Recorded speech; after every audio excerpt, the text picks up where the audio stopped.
नमस्कार साथियों, स्वागत है आप सभी का आपके और मेरे YouTube channel Satish Kumar SK पर। मैं आपका साथी सतीश कुमार। साथियों, जैसे कि आप सभी को पता है कि आज विजय दिवस है, करगिल विजय दिवस। आज ही के दिन करगिल की टाइगर हिल्स पर हमारी फौजों ने, हमारी फौज के बहादुर नौजवानों ने, फौजियों ने तिरंगा लहराकर ये जता दिया था कि करगिल हम फतेह कर चुके हैं, करगिल जंग हम फतेह कर चुके हैं।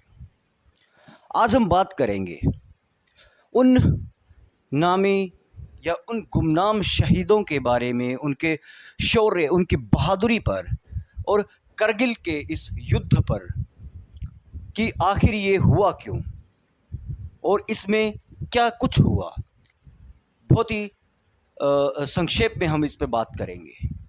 वैसे तो बहुत बड़ा दिन है ये, लेकिन अक्सर ये होता है कि हम चीज़ें बहुत कम जानते हैं। हम घटनाओं के बारे में जानते हैं, लेकिन उनके पीछे की घटनाओं के पीछे की घटनाओं के बारे में कम जानते हैं। फरवरी 1999 भारत के प्रधानमंत्री श्री अटल बिहारी वाजपेयी और उनके साथ करीब 20 या 25 लोग पाकिस्तान यात्रा पर गए, शांति का, अमन का पैगाम लेकर। उनके साथ देवानंद, फिल्म अभिनेता, लीजेंडरी अभिनेता देवानंद साहिब और लीजेंडरी क्रिकेटर 1983 वर्ल्ड कप के हीरो कपिल देव और जावेद अख्तर साहब भी थे। प्रधानमंत्री अटल बिहारी वाजपेयी जी के नेतृत्व में जब हमारा डेलीगेशन पाकिस्तान में अमन का पैगाम दे रहा था, वहाँ मीटिंग्स कर रहा था, उसी दौरान बन रही थी एक साजिश जो पाकिस्तान की आर्मी कर रही थी जनरल परवेज़ मुशर्रफ के नेतृत्व में, कि भारत के कश्मीर में किस तरीके से अशांति फैलाई जाए या उस पर किस तरीके से कब्जा किया जाए, ये साजिश बन रही थी।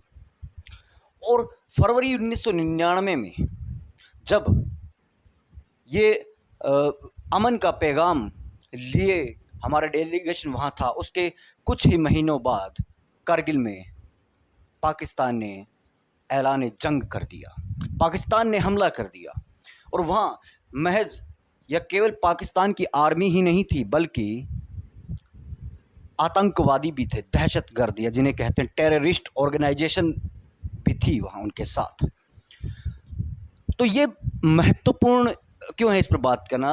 वो ज़रूरी इसलिए है क्योंकि जो सामरिक रूप से जो चौकियाँ बहुत महत्वपूर्ण थी और जो खाली पड़ी थी, उस पर पाकिस्तान की आर्मी ने और उन दहशतगर्दों ने कब्ज़ा जमा लिया था। और वो धरातल से, ज़मीन से बहुत ऊंची थी, काफ़ी ऊंचाई पर थी वो।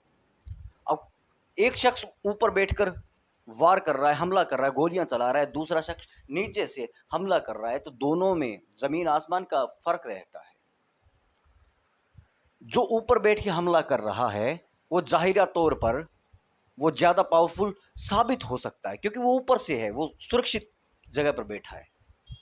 तो पाकिस्तान की आर्मी ने और उन दहशतगर्द संगठनों ने जब कश्मीर के कारगिल में कारगिल के ऊपर चोटियों पर जो चौकियां बनी थी उन पर कब्जा जमा लिया, और वहाँ दहशतगर्द भी थे, पाकिस्तान की आर्मी भी थी। जब भारतीय आर्मी को ये पता चला, भारतीय सेना को ये पता चला, तो कार्रवाई होना लाजिम था, क्योंकि उन्होंने भारत की सरजमीन पर नापाक कदम रखने की कोशिश की थी, उसे मेली आंखों से देखने की कोशिश की थी, उस पर कब्जा जमाने की कोशिश की थी दहशतगर्दों के साथ मिलकर। लाजिम सी बात है कि प्रतिक्रिया आनी थी, भारतीय फौज ने भी प्रतिक्रिया करी, जंग शुरू हो गई। हमारे जवानों ने डट कर मुकाबला किया, बहुत से जवान शहीद भी हुए, लेकिन ये इतने ऊंचाई पर थे कि वो बिल्कुल सुरक्षित थे। यूँ लग रहा था कि एक तरफा सा मुकाबला है, यूँ लग रहा था कि जैसे हम नीचे से, हमारी सेनाएं, हमारी फौजें नीचे से उनका कुछ नहीं बिगाड़ पाएंगी, यूँ लग रहा था एक बार ही। लेकिन जब वो मुंह तोड़ जवाब देना भारतीय सेना ने शुरू किया तो सारी बाजी पलट गई। जब फोर्स तोपों ने आग उगलना शुरू किया तो कारगिल जंग ने पूरा रुख ही बदल लिया। बोफोर्स तोपें गरजने लग गई और ऊपर बैठे हुए वे दहशतगर्द, वे पाकिस्तानी आर्मी के लोग, वो बटालियन जो भी थी वहाँ, उन्हें जन्नत या दोजख में भारतीय सेना पहुंचाने लग गई। ये लड़ाई चली लगभग 90 दिन, लगभग 2 या ढाई महीने ये लड़ाई चली, ये जंग चली, क्योंकि ये इतनी लंबी इसलिए खिंच गई क्योंकि वो ऊपर बैठे थे। जैसे मैंने बताया आपको पहले भी कि जो ऊपर बैठकर निशाना साधेगा वो सेफ सिचुएशन में होगा, वो सुरक्षित स्थिति में होगा, सुरक्षित जगह पर वो होगा। जो नीचे से हमला करेगा या नीचे से जो बचाव के रूप में हमला कर रहा है, उसे ज़्यादा ताकत लगानी पड़ेगी। इसलिए बोफोर्स तोपों ने उस वक्त एक गेम चेंजर भूमिका निभाई थी कारगिल के युद्ध में। और नहीं भूल सकते हम योगदान हमारी थल सेना के साथ ही साथ हमारी वायु सेना का, ऑपरेशन विजय के साथ ही साथ। ऑपरेशन विजय जो हमारी सेनाओं ने चलाया, उसके साथ ही जब ये मुकम्मल हुआ और टाइगर हिल्स पर तिरंगा फहरा दिया गया, तो भारत ने ये युद्ध जीत लिया। जिन्होंने हमारे मुल्क पर कब्जा करने की नापाक कोशिश की, उन्हें दोजख में पहुंचा दिया हमारी सेनाओं ने। लेकिन एक चीज़ और भी है साथियों, कि जब इस युद्ध पर या किसी भी युद्ध पर पाकिस्तान के दृष्टिकोण से बात करते हैं तो पाकिस्तान की किताबों में पढ़ाया जाता है और पाकिस्तान के नौजवानों को ये बताया जाता है कि भारत और पाकिस्तान के बीच में 65, 71 और 1999 के जो 3 युद्ध हुए, उन तीनों में ही पाकिस्तान जीता था, भारत हारा था, ऐसा पाकिस्तान में बताया जाता है।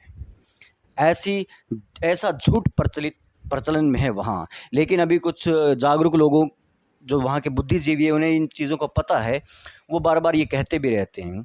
तो ऐसा ही एक झूठ कारगिल के युद्ध पर भी उन्होंने फैला रखा है कि कारगिल के युद्ध में हम जीते थे। लेकिन या हम जीते थे या हम जीत रहे थे। अभी मैं देख रहा था पिछले कुछ दिन पहले पाकिस्तान के एक टीवी चैनल जो कि यूट्यूब पर है, उसमें जो कार्यक्रम का होस्ट था वो एक रिटायर्ड एयर चीफ मार्शल शायद तक, या फिर रिटायर्ड लेफ्टिनेंट कोई था, बड़ा ओहदेदार था पाकिस्तान आर्मी का।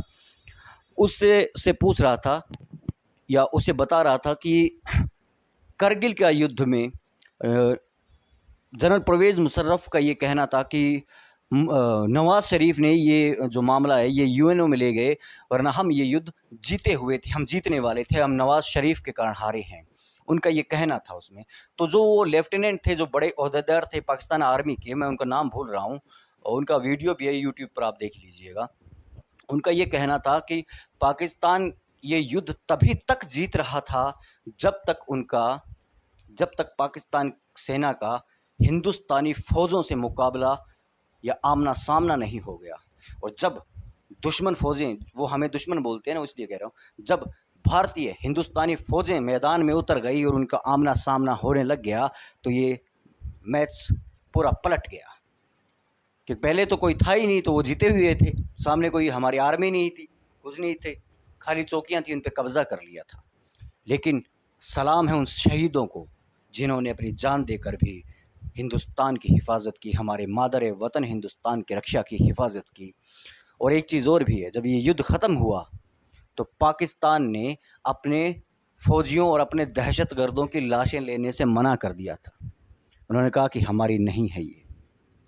एक फ़ौजी, एक जवान, एक सैनिक अपने मुल्क के लिए अपना सब कुछ कुर्बान कर देता है, वो अपना परिवार कुर्बान कर देता है, अपने दोस्त, अपने कबीले, अपने मोहल्ले, अपने समाज को छोड़ देता है और देश के लिए जान दे देता है। बजाय उसका सम्मान करने के, उसकी लाशें भी वे नहीं उठा रहे थे। जबकि भारत में जो शहीद हुए, उन्हें उनके परिवार वालों के साथ पूरा मुल्क खड़ा था।